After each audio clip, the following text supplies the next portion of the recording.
Hello everyone and welcome back to another video here at the NTN Hockey channel.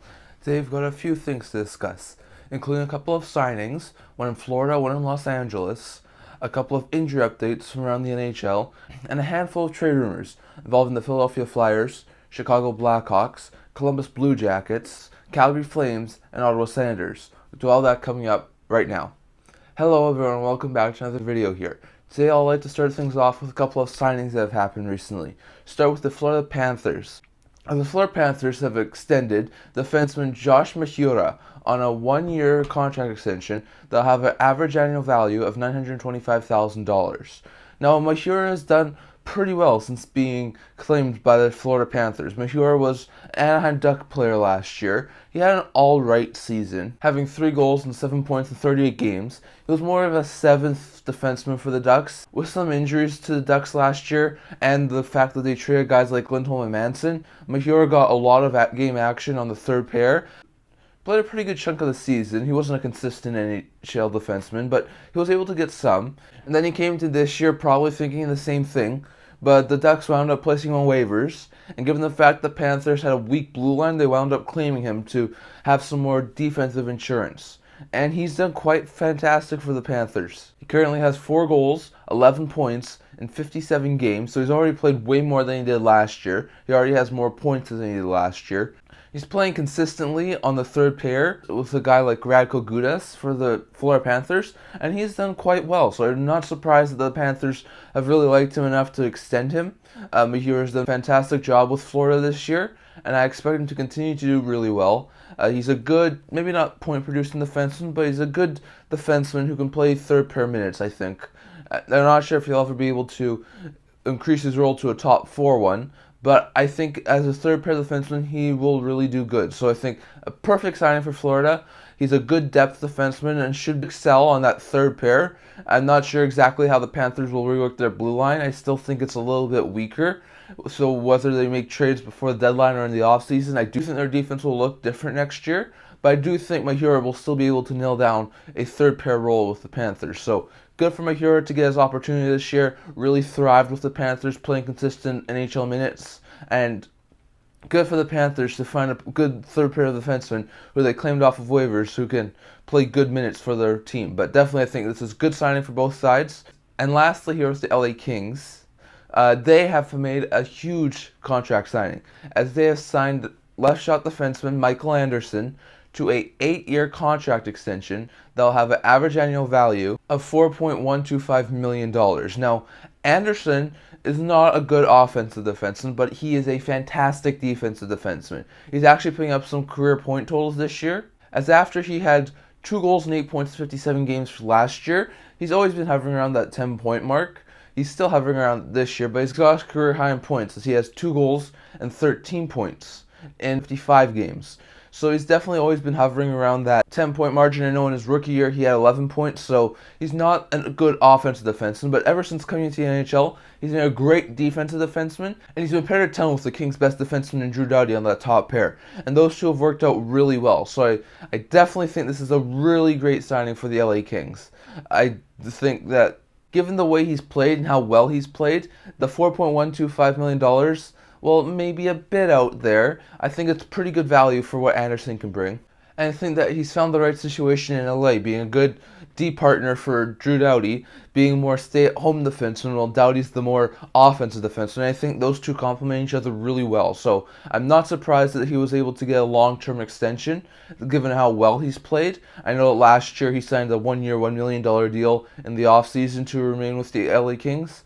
But I think this is just really great. He will have a modified no-trade clause as part of this contract, so he's not going to get full trade protection either. So if they do wind up needing to move him a couple of years down the road, it's possible they could move him. So I definitely think this is going to be a great signing for both LA and Anderson. Anderson's proven he's a really good top 4 defenseman, a really good defensive defenseman, and I think he'll live up to that $4.125 million contract.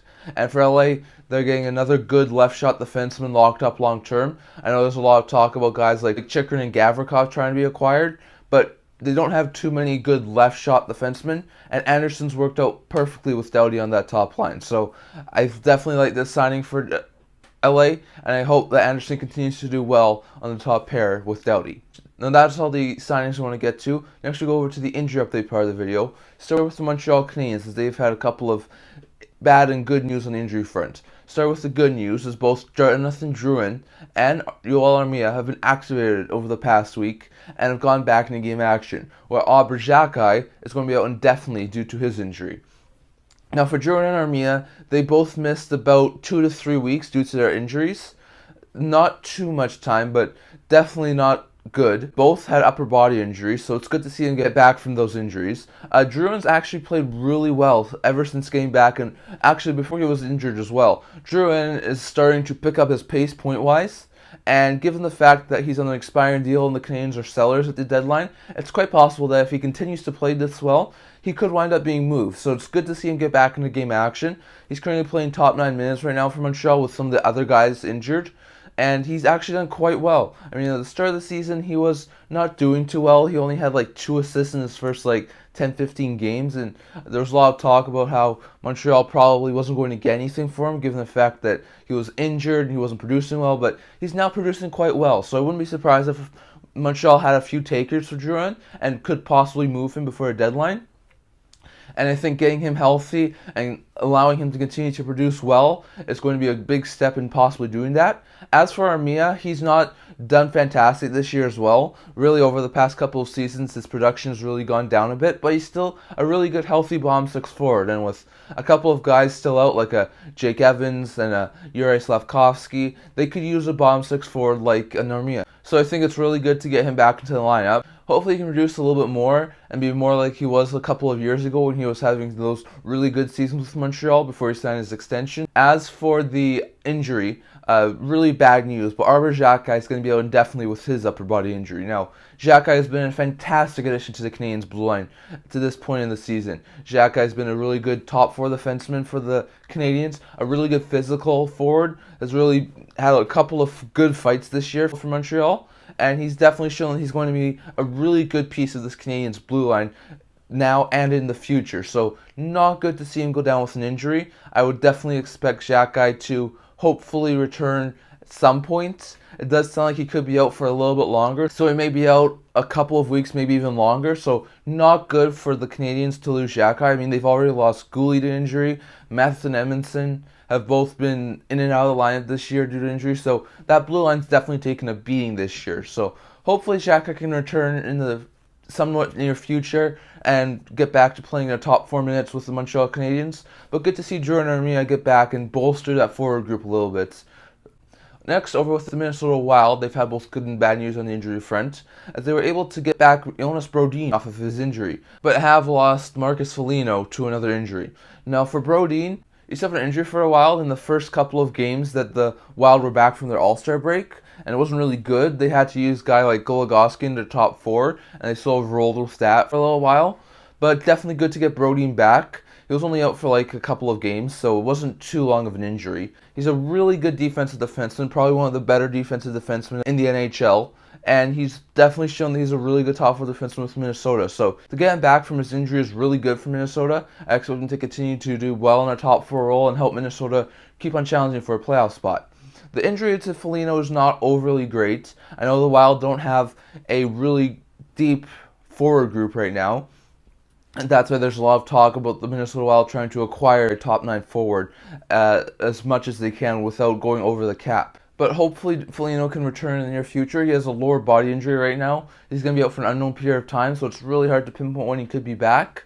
But hopefully it's only out for a week, maybe 2 weeks. But definitely some bad news on the injury front for Minnesota with Foligno being out due to injury. So hopefully Foligno can get back into game action soon. Hopefully he can show that he's still a really good, healthy forward for the Wild. But good to get Brodin back. He's a really key piece of that blue line. Next, over with the Winnipeg Jets, they got a couple guys back off of injury reserve, as Dylan DeMello and Mason Appleton were both activated and returned to game action.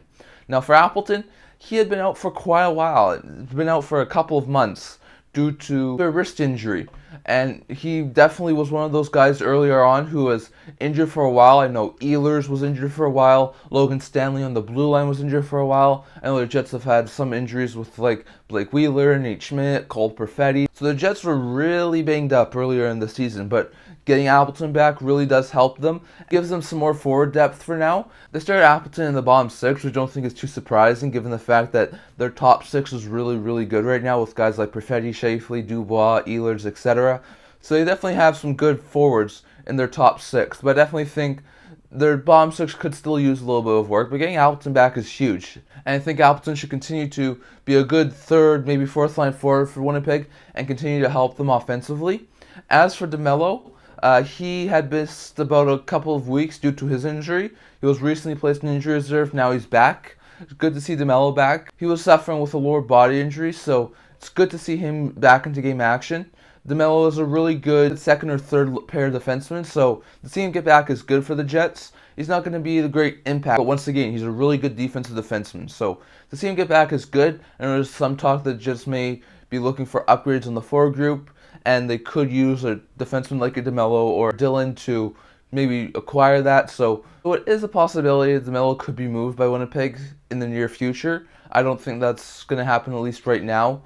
But to get him back and show that he's still a really good defenseman is good. So hopefully DeMello can continue to be a good top four, maybe top six defenseman for Winnipeg, get back into game action. And getting Appleton back really solidifies that forward group a lot more. So good to see a couple of Jets get back. And lastly here with the Detroit Red Wings, they've had a couple of injuries, as Lucas Raymond and Jake Wallman are both injured right now and are out day to day. Now for Raymond, he suffered a lower body injury. He's been out for about 2 to 3 games and has since been placed on injury reserve. So not good news for Detroit. Raymond's a key piece of that top six, a really good top line forward. So to see him go down with an injury is not good. The Wings have had a ton of injuries this year, but it'll allow some other guys like maybe a Philip Zadina or David Perron to get back into a top six role and hopefully help them produce a little bit more. I know that there's a lot of talk around Detroit possibly being a seller.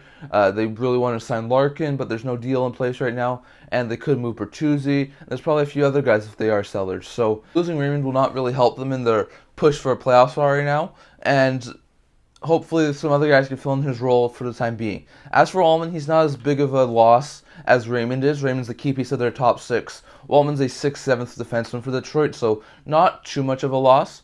Wallman's also in the final year of his deal and is going to be a free agent at the end of the year, so it's quite possible that the Red Wings do wind up trading him at the deadline. I'm not sure if it's a guarantee, but I definitely think it's a possibility, so hopefully Wallman can get back in the near future too. He's also out day-to-day right now, except he has an upper body injury, so hopefully Wallman can get back and is healthy in the near future, but definitely not good news to see Wallman and Raymond go down. Hopefully both can get back in the near future. They're both only out day-to-day right now, so hopefully it's not more than like a couple of weeks for them to get back into game action. But definitely some bad blows to the Detroit Red Wings team. Now that's all the injury updates I want to talk about for today. Next we go over to the trade rumor part of the video. We have a handful of trade rumors to discuss. We'll start with the Philadelphia Flyers, as there's been a lot of talk around JVR recently. Now on the 32 Thoughts segment in Hockey Night in Canada, Jeff Merrick said that teams who seem to have interest in James Van Riemsdyk could be the Vegas Golden Knights, the Winnipeg Jets, and the Minnesota Wild. And on the 32 Thoughts blog a little while ago, Elliot Friedman also included the Dallas Stars in that mix. So it seems like there's a lot of teams out west who have interest in JVR, and I don't think it's surprising it's any of these 4 teams. We know that the Dallas Stars are currently looking for someone to play with Tyler Seguin. JVR is a really good sniper, so I think he could do well with Seguin. We know the Wild are looking for some options to try and help their forward group. They don't have too much cap space beyond this season, so getting someone who's in the final year of their deal might be the smartest move for Minnesota. If the Flyers retain half of his salary, that's only $3.5 million for JVR, so getting him into the Minnesota Wild's middle six I think would be a really great addition for Minnesota. We know that Vegas is trying to add to their top 9, especially after the injury to Mark Stone, and I think they could go after a bigger fish like a Meyer or a Patrick Kane or possibly a Tyler Bertuzzi, but if they were to miss out on a few guys, I think it's quite possible that they maybe look at JVR. Van Riemsdyk's a really good middle six scoring forward and would really help that Golden Knights organization. So not too surprised that the Golden Knights would have interest. As for the Winnipeg Jets, we know that their forward depth is really not that great. getting Appleton back is really good, but I'm not sure if it really helps them for a playoff push to get Appleton back. So I definitely think that adding a player who can possibly play in their like third or second line would be good. I think JVR could definitely do well with Winnipeg. The Jets and the Wild have the cap space to add him if the Flyers were to retain some salary. The Knights now have the cap space with Stone injured, and the Stars would have to try and make something work with the Flyers. But definitely think that those four teams definitely have some interest in JVR. It would be a good third line forward in Winnipeg. He'd be a good top six forward in Vegas, or a good line mate for Sagan in Dallas, or possibly a good player with Minnesota in their middle six. So I think all of these teams having interest is not too surprising. I also wouldn't be surprised if maybe the Eastern team like a Jersey would have him as a backup option. Maybe the Carolina Hurricanes, given the fact that they could use some more scoring as well. So I wouldn't rule out a couple of other possibilities, but definitely seems like a couple of teams in the West really have some interest in adding James Van Riemsdyk before the deadline. And with the Flyers most likely being sellers, it's quite possible that JVR does wind up being moved before the deadline. Next, we'll go over with Vladislav Gavrikov. There have been a few reports out there telling us about the Gavrikov situation. Now, earlier this week, Gavrikov was held out of game action due to trade-related reasons, the same sort of thing that Chychrun was held out for. Now, there's no trade imminent, and there hasn't been a trade that has happened yet, but it does sound like Blue Jackets are trying to hold him out for a trade and just worried that he could get injured, and they definitely don't want to do that with the sort of return they want and could get for Gavrikov, so they're sort of holding him out for trade-related reasons. I definitely think Gavrikov has a ton of interest. On the 32 Thoughts blog, Elliot Friedman said that the Kings would like him probably with an extension, and that they're probably going to go after Chychrun, so he's probably like a plan B for them. But he says, could the Boston Bruins have some interest? The Edmonton Oilers. There's probably a couple of other teams out there who would probably have some interest in Gavrikov. I know that the Kraken could probably use another defenseman. I heard earlier in the year he could have been linked to like the Pittsburgh Penguins or the Vegas Golden Knights. So I think there's definitely a couple of teams out there who would love Gavrikov. Some more updates on Gavrikov came in the TSN Insider Trading video on Tuesday. First, they said that the Oilers need money in, money out, and as much as they like to add Erik Karlsson into their team, they gotta look at reality and face the facts that Karlsson has a really expensive contract, and that'd be very difficult to make a trade with San Jose to acquire Karlsson, and that the Sharks probably wouldn't want to move Karlsson, retaining so much cap. So they would probably have to look for another option, and Gavrikov might work. I mean, there's been a lot of talk recently that Jesse Puljujarvi could be moved. He makes $3 million. Gavrikov makes 2.8. So given the fact that the Oilers are a money in, money out team, they would actually be saving money if they were to move Puljujarvi out and acquire Gavrikov. So it's quite possible that the Oilers could be a good fit for him. I'm not sure exactly how interested they are in Chychrun anymore. It doesn't sound like they have too much interest. But it's definitely a possibility that they go after Gavrikov. And then the other thing is that we found out that the asking price is quite a bit for Gavrikov. As they reported on TSN Insider Trading that Columbus is asking for a first-round pick, a third-round pick, and a fourth-round pick for Gavrikov. Now, I think this is a pretty steep price, and a lot of people probably wouldn't be willing to pay it. But given the fact that the Panthers were willing to pay Sherratt, and a couple of years ago, the Lightning were willing to pay a first and a third-round pick for David Savard, I don't think it's too surprising that the Jackets would want a first, a third, and a fourth-round pick. Now, will they get it? I'm not sure. I think maybe a team would rather give up maybe like a lower-end prospect than another draft pick. So maybe something like a first, a third, or fourth, and then a prospect would be maybe more acceptable for another acquiring team. I definitely think that the Jackets are really having a high price for Gavrikov, but he's a really good top 4-minute player who can eat top minutes for a team. So I definitely think there's going to be interest in Gavrikov. Not exactly sure where he would go. I would like to know what you think. Which place do you think makes the most sense for Gavrikov, and would the Jackets wind up getting that first, third, and fourth round pick that they really do want for Gavrikov right now? Next, over with Jonathan Toews. There's a few updates around the Blackhawks star players right now. On TSN Insider Trading on Tuesday, they said that Toews and Kane still haven't made any decisions regarding their futures.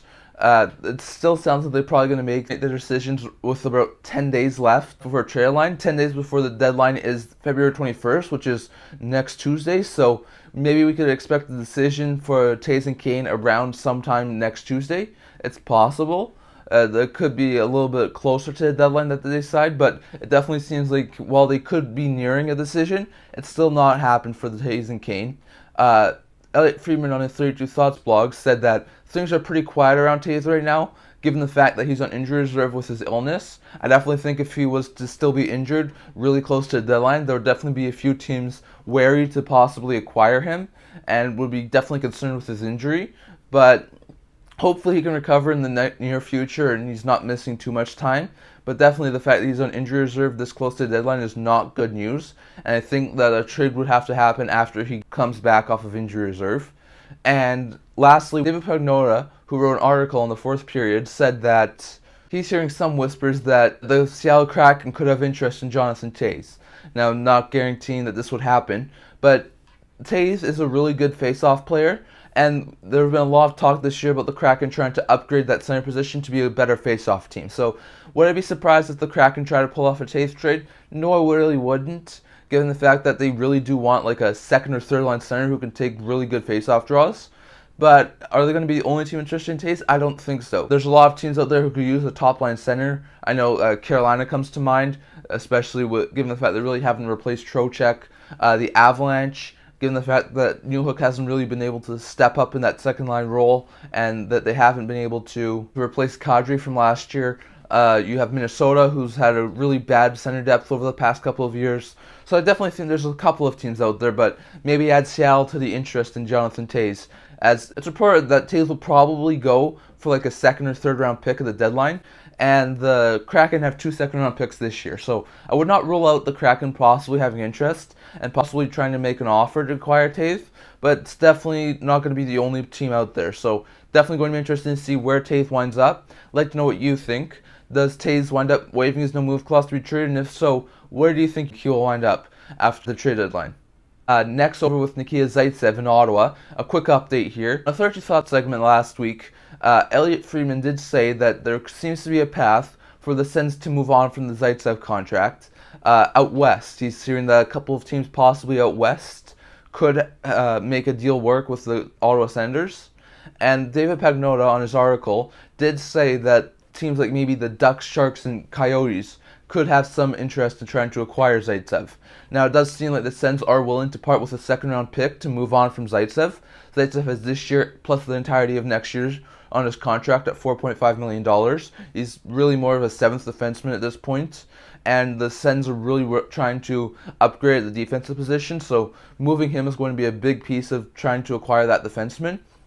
There's a lot of talk that if the Sharks move another defenseman, there's been some talk about maybe moving like a Erik Karlsson or maybe a lower end player like a Mario Ferraro. There's definitely a couple of guys in San Jose who could be moved. There's Scott Harrington. The Ducks have a ton of possible moving pieces on the blue line with guys like Klingberg, Shattenkirk, Kulikov, even Nathan Boileau could be on the move.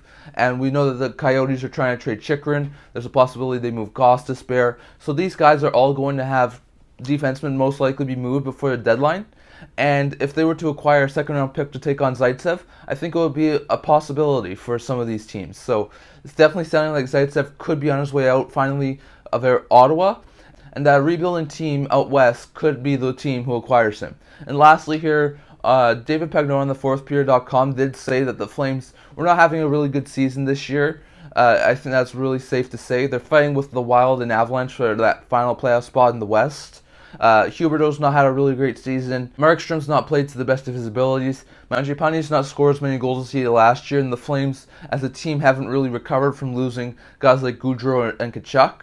So there's a lot of talk about what the Flames' future will hold. Even on Elliot Friedman's 32 Thought blog, he said that the Flames may have to go into the offseason to try and rediscover who they are. Definitely seems like there's a couple of options. Pagnotta said that the Flames have been checking in on guys like Brock Boeser and Luke Schenn from the Vancouver Canucks. We know that they're trying to upgrade their forward group. Boeser's a really good young forward. They'll probably have to make the cap work some way, but definitely does seem like they have interest in Boeser. And we know that the Flames and Bruins continue to be some of the landing spots for Luke Schenn. And it seems like the Flames would really want to upgrade the defensive end. So it definitely seems like those two would definitely have interest from Calgary. Maybe they wind up getting acquired in the same deal. It's possible. But I definitely think that the Flames really like Schenn and would love to get a middle 6 forward upgrade. So having interest in Boeser and Schenn I don't think is too surprising. But Pagnotta did say that he's heard that it's possible. It's definitely not guaranteed. It's probably not even likely. But it's possible that the Flames could try and trade Mackenzie Weegar.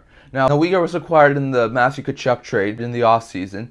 He was coming off a career season, putting up 44 points, which was his career high. He was dealt from the Panthers to the Flames. That's a really big reason of why the Panthers' defense is so bleak right now, because they really did lose a lot in losing Weegar. And Weegar was supposed to be a good top four defenseman for the Flames, but he hasn't really fit in quite well, only having 16 points in 53 games this year. So he hasn't done quite well. This is his final year of his deal. He's also signed an 8-year, $6.25 million extension. So that would definitely make a trade hard. But it definitely does sound like he does have a no movement clause for the first 4 seasons of his deal starting next year. So if the Flames were to consider moving him, it would have to be before next year kicks in on July 1st. It's, like I said, it's not really likely. But he did list the Senators as having some interest in Mackenzie Weegar. We know that dating back to the offseason when the Sens were checking in a lot of defensemen trying to upgrade that blue line, Weegar was the name who came up. We know that the Sens were probably calling Florida to see if they could acquire Weegar. He wound up being traded in the Tkachuk deal, so that never worked. But we know that the Sens are still trying to find a defensive upgrade. And he said that if they are able to move Zaitsev out, possibly to like a team like the Ducks, Sharks, or Yotes, that they would definitely be interested in possibly acquiring a Mackenzie Weegar to play top 4 minutes for Ottawa. I think Weegar's a really good defenseman. I'm not sure if that $6.25 million deal for 8 seasons looks really good right now, but we know that the Sens really need a defensive upgrade. So if he was possibly being considered to be traded, I definitely think the Sens would have some interest. I'm not exactly sure what the trade package would be. My guess would be it would have to be a pretty big trade package. My guess would be to try and pry Weegar. It would probably have to be like a first-round pick, a top-end prospect, and probably another really good thing. So I'm not exactly sure if it would be a really great scenario for Ottawa. I'm not sure if a return for Weegar would definitely be better than a return for Chychrun, but I definitely think that a return for Weegar would be high. So definitely not guarantee Weegar's moved. Even Elliot Friedman said that it's possible that the Sens were looking at Weegar earlier, and that it's really not likely right now, but that the Flames and Sens both have some things to work out over the next little while. So it's a slight possibility that Weegar winds up getting dealt, but I'm not sure exactly how many teams would be willing to acquire Weegar at that cap hit for that long of term. So it's definitely interesting to see the Flames possibly considering trading Weegar, especially after he was moved from Florida last year. So it's definitely going to be an interesting situation to watch. I would definitely not say for sure that Weegar winds up being moved, but interesting stuff. So it's going to be something to keep our eye on, and I think the Flames are going to definitely be an interesting team to watch as we get closer to the trade line. So that's all I'm going to talk about for today. Remember to like this video and subscribe. I also do a blog where I try to keep up to date on some other NHL news as well, so I definitely like you to check that out. I'll leave a link to that in the description below, and I can't wait to see you guys all for the next video. See you guys soon.